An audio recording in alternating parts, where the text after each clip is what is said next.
Hello and welcome back, everyone, to the Pre-Retiree Academy. Today's recorded module is an overview of Social Security.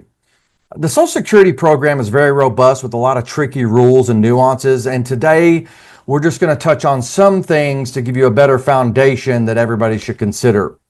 Because of complexities of the program, we won't be able to do a deep dive into any specific scenario. So if you have a complex situation yourself, we can talk about that outside in a one-on-one meeting. And of course, you can find droves of information at ssa.gov or by calling your local Social Security Administration office. So as a review, going back to the first week, it's very important that we continue to identify and gather those specific income sources that are going to be available to you in retirement, such as income from earnings and income from assets, outside savings, and then of course the big ones, retirement plans like the one you participate with your employer, pensions, and then of course what brings us here today, Social Security, which is a very important piece for everybody. It's also important to keep a good perspective. So obviously we've given the goal for everybody to replace 80% of their pre-retirement income. And in general, Social Security will make up for about 30 to 50% of that for most people. There are some that it might be less than 30%, and there are some that will be upward in that 50% range. Everybody's a little bit different. A lot of it depends on how much your earnings are and those kind of things. So it's important to kind of know that Social Security, by its original design, was really intended to be more of a safety net. So hopefully we're not relying on that as our main or only source of income in retirement. First, let's start with what is Social Security. Social Security is a social welfare and insurance program that is created and managed by the United States government. It's essentially a pay-as-you-go system. You work, you pay in, and then at some point in time near retirement, in retirement, you'll get paid benefits that you have paid into and earned. Who gets these benefits? Well, retirees, disabled persons, and dependent spouses and children of deceased workers. Those are in general the beneficiaries and the people that draw benefits from Social Security. It's a system that's funded through payroll tax that eventually is paid out to you for most people once you reach retirement age. So how does it work? Well, really a payroll tax is levied against your earnings. Half of that payroll tax comes from you, the employee, and the other half comes from the employer. You become eligible to receive benefits after working 40 quarters or 10 years, earning at least $1,830 per quarter, at least for 2025, starting on that. Your Social Security payout is based on 35 years that you earn your highest income. So over those 35 years, it's based on your highest income averages over those. And that's how the formula is figured. So here's an approximate look at Social Security monthly benefits at full retirement age. This table assumes that you will turn 50 in 2025 and have worked steadily since age 22 and received average pay increases. Wages and salaries will remain constant until retirement outside of those average pay increases. And keep in mind that these numbers are only estimates. If you've averaged about $65,000 since working, from age 22 and beyond, then your benefit's going to be about $2,245 as it is. So just gives everybody an example based on income of what that looks like. So let's talk about collecting Social Security benefits while you are working. I get that question a lot. People are thinking about collecting early while they're still working. And I really want to encourage everybody, not just those on the call, to really be careful with this. If you start your benefits before full retirement age and you earn above a certain amount, your benefits are likely to be reduced. for 2025, if you collect a benefit, you can earn up to $23,400 without any impact to your benefit. So if you are go ahead and take Social Security early, you can earn up to $23,400 with no impact on your benefit. If you're under full retirement age for the entire year and you earn more than the limit of $23,400, and Social Security is going to deduct $1 for every $2 in that benefit that you earn above the annual limit. So every dollar that you make above $23,400 is going to be deducted by $1 for every two that you make on that. The good news on that is once you hit your full retirement age, they will stop penalizing you for earning too much. If you are thinking about collecting and starting your benefit in the year in which you reach full retirement age, then the formula changes. They will then deduct $1 for every $3 that you earn above a different limit. And for that, in 2025, the limit on your earnings, the year that you reach full retirement age, is $62,160. They only count your earnings up to 1 month before you reach full retirement age, so not for the entire year. And then, of course, once you reach actual full retirement age, there is no restriction, there is no holdback on the benefit that you would receive if you file that. In all cases, if you file early and you do have where they don't pay you, they're withholding portions of that benefit. Once you reach full retirement age, they will then calculate and bump up your benefit and spread that over a period of time and give you back what was withheld. But once that is paid out, it will automatically revert to whatever your benefit would have been at the age at which you've chosen it, starting at age 62 and going up. Okay, so let's talk about Social Security taxation. If you're filing as an individual and you earn between $25,000 and $34,000, you may have to pay tax on up to about 50% of your benefit. If you earn more than $34,000, then the way the formula works is about 85% of the Social Security benefit is taxable. If you're filing a joint return, it really is between $32,000 and $44,000. You might have to pay taxes on about 50% of that benefit. And if you're 44,000 and above, married, filing joint, then it's likely you will pay about 80 to 85% in terms of taxes on that benefit. So not all of Social Security is taxable in every case. Okay, so let's talk a little bit about why.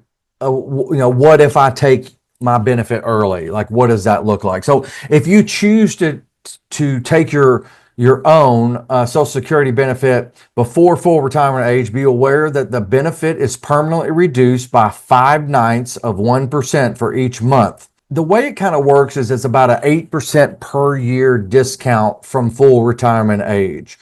So if you take it, shows on the screen, if you take it at 62, it's only going to be 70% of what your total full retirement benefit would be at age 67. And it is that way forever. So it doesn't increase as you get older. The only increases that you are likely to get is that of cost of living adjustments, which do from time to time happen within Social Security to account for inflation and those kind of things. Just beware, if you take those benefits early, you are taking them at a discount, and on the screen kind of shows you in general, it's about 8% as a calculation for every year that you take it earlier. So what if you delay taking your benefit? So if you retire somewhere between full retirement age, which is typically 67 for most people today, and age 70, then you can earn a delayed retirement credit. So in this case, if you wait all the way to the age of 70, you will get 124% of your benefit of what it would have been at age 67. So again, you can see it rises about 8% a year beyond that. So waiting can be a really good idea in some cases for people because of that extra money that is at play.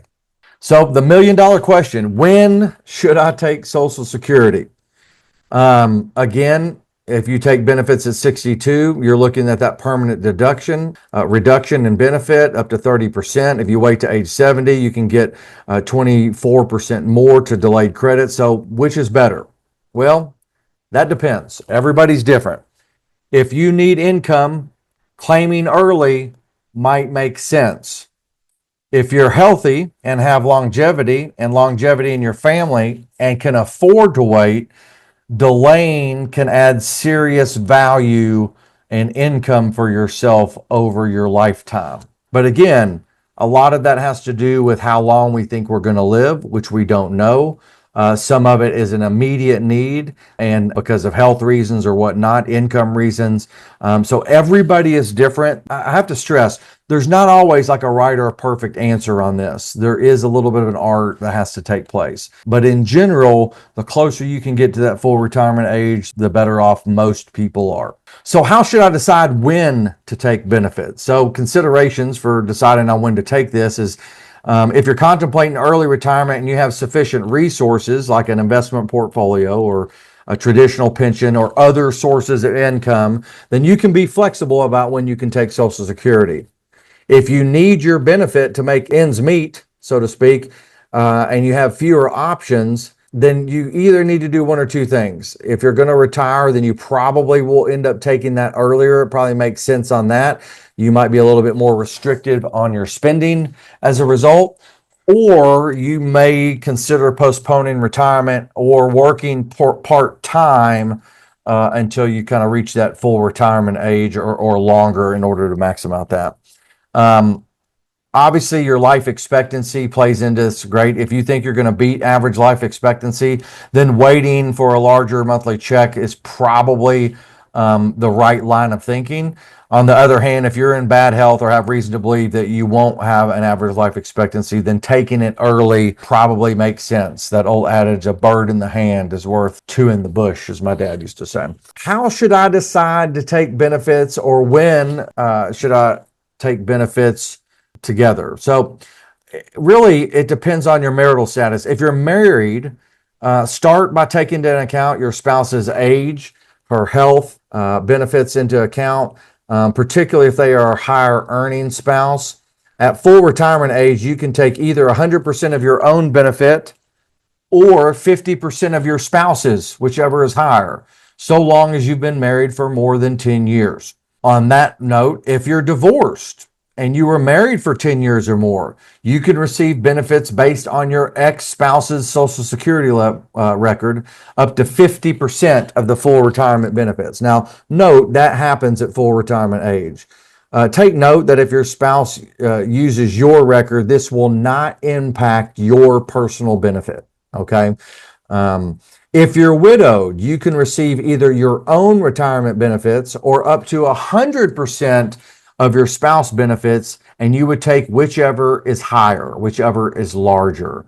So it's important to make the most effective use of a combination of a worker, spousal, survivor benefit, and always, getting advice through an advisor or someone at the Social Security Administration office, or reading articles of such. There's some really good tools on AARP in regard to Social Security.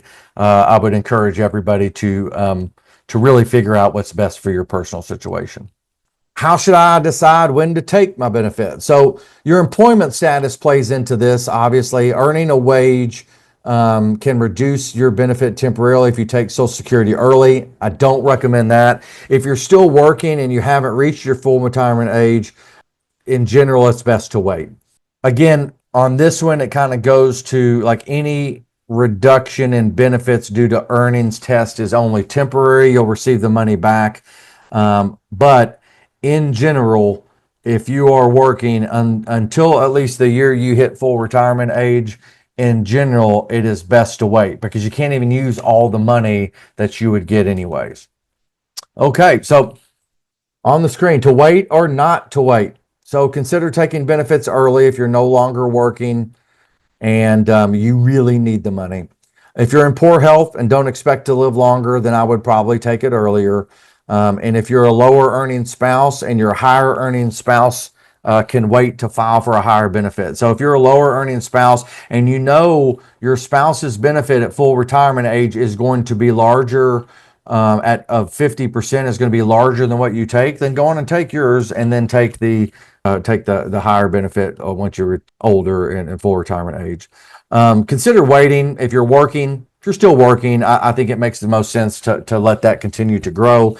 Either you or your spouse is in good health. If your spouse has a larger age difference than say normal, maybe 8 to 10 years, I think waiting is it can be very important on those situations.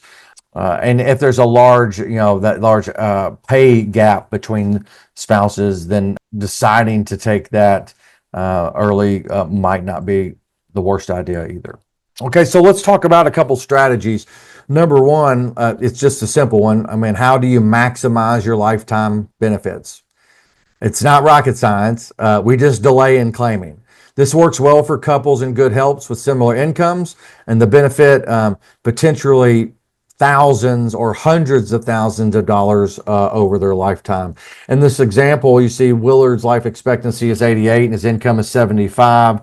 Helena's life expectancy is 90 and her income is 70. They enjoy their jobs and working. In this case, it makes the most sense for them to wait at least until full retirement age or beyond. In this case, if they wait to 70, and it will create an additional 25% more in terms of the benefit and income to them. Strategy 2, claiming early due to health concerns. I think this is self-explanatory. If health's a factor and you need the income sooner, then take the benefits. Don't feel bad about it. For some people, the break-even point isn't worth chasing. It's not worth trying to figure out. Let's do the one that gives you the best quality of life and the best opportunity for you today. Maximizing the survivor benefit. This one's often overlooked, I might add. If you're a higher earner, delaying benefits can increase what your spouse receives after you pass. This goes into that category if there is a good age difference between the two spouses. In other words, don't just think about when you claim for you. Think about how this affects your spouse whenever you pass and move along. So, when you die, your spouse is eligible to receive your monthly benefit. And if it's higher than your own benefit, but if you start taking Social Security before your full retirement age, you're permanently limiting your partner's survivor benefit. Many people overlook this when they start collecting. So at 62, if you delay your claim until full retirement age, which ranges from 66 in 8 months to 67 for most of the people watching, it makes sense for you to wait because of the larger one that you can get from your spouse once they pass. This is really the most useful if you have a benefit that is greatly higher from one spouse to the other, or if one spouse is going to outlive the other by a long period of time, and that's where the age difference really comes in. Lastly, let's talk about the elephant in the room. Will Social Security even be around when I retire? I think the short answer to this is yes, but maybe not in exactly the way it looks today. By 2034, if no changes are made, the trust fund could be depleted, but taxes will still be coming in, meaning people that are working are still paying in for benefits today. The people that are paying in today, those are the benefits that are being paid out to people immediately. So benefits wouldn't go away. They could be altered or reduced if the trust fund went to zero. Think of it like a leaky faucet. It's not bone dry, but in order to fix the trust portion of it, we do need a wrench and a lot of political will to kind of fix that. Once the reserves are used up, again, there'll be enough to pay about 83% of the benefits. I've seen as much as 90% in different articles. And so there's a combination of things that may happen in order to fix this. Maybe there's an increase in the payroll deduction. Maybe there's an increase in retirement age. I would encourage you, if you have communication with your representatives that represent you, or the people in your district in Washington, you have relationships, or just I would encourage those people to start really trying to address this. The longer the wait, the more painful it'll be, and it's politically inexpedient to really do these kind of things. I would much rather they have a longer, thoughtful conversation versus getting to where it's critical mass. So I would encourage people to kind of reach out to those representatives should you have contacts. Lastly, I'm here to help you really kind of understand that Social Security gets extremely nuanced. I get a lot of questions of which because there's so much to it, I don't know the absolute answer right away. But I do have a book in my office. It's about the size of the Gutenberg Bible, I like to say, that I can find really any answer that we need. I have access to a lot of calculators that in regard to Social Security. I'm happy to share those with you all. And those kind of things. But I really encourage you, if you have very specific questions, let's talk about it in our one-on-one. Let's work together so we can kind of really create the best options and plan for you. For some people, if you're going to delay it, you don't have to have all that figured out up front. You can kind of figure out some of that as you go from a full retirement age and beyond. Thanks for watching. If you have any questions, feel free to email me, and I will get back to you on those answers. We got some other modules coming up in the future. I have a short recorded one on tax planning, and then stay tuned in a couple of weeks for the basics of Medicare. That's all I have for today. You all have a great day, everybody. I'll see you on the next live.